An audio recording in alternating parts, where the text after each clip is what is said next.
எவ்வளோ வெரைட்டியாக சாம்பார் இருந்தாலும் இந்த முள்ளங்கி சாம்பார் அடிச்சுக்க வந்து ஆளே கிடையாது. எல்லாருக்குமே ரொம்பவே பிடிச்ச சாம்பார் வந்து முள்ளங்கி சாம்பார் தான். அதோட ரெசிபி வந்து எப்படி செய்கிறதுன்னு பார்க்கலாம் வாங்க. ஃபஸ்ட் வந்து 5 டேபிள் ஸ்பூன் எண்ணெய், கொஞ்சமாக கடுகு, இடித்து போட்ட பூண்டு, கொஞ்சமாக கருவேப்பிலை, அப்புறமா பெரிய வெங்காயம் வந்து கட் பண்ணி வச்சது ஒரு வெங்காயம் வந்து போட்டுருக்கேன். நல்லா வதக்கிக்கலாம்.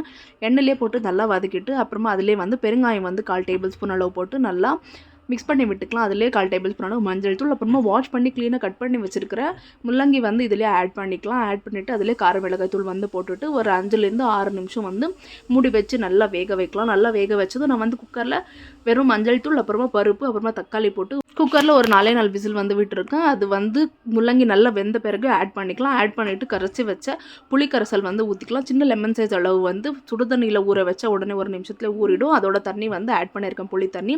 லாஸ்ட்டாக வந்து தேங்காய் அப்புறமா சீரகம் போட்டு நல்லா அரைச்சிட்டு அதோட பேஸ்ட்டு வந்து ஊற்றிடலாம். அந்த ஜாரில் இருக்கிற அந்த பேஸ்ட்டு வேஸ்ட் பண்ண தேவையில்லை. கொஞ்சமாக தண்ணி ஊற்றி மிக்ஸ் பண்ணி அதையும் வந்து சேர்த்துட்டு மூடி வச்சுட்டு நல்லா 10 நிமிஷம் கொதிக்கட்டும். கொதித்த பிறகு சூப்பரான முள்ளங்கி சாம்பார் ரெடி. கண்டிப்பாக ட்ரை பண்ணி பாருங்கள்.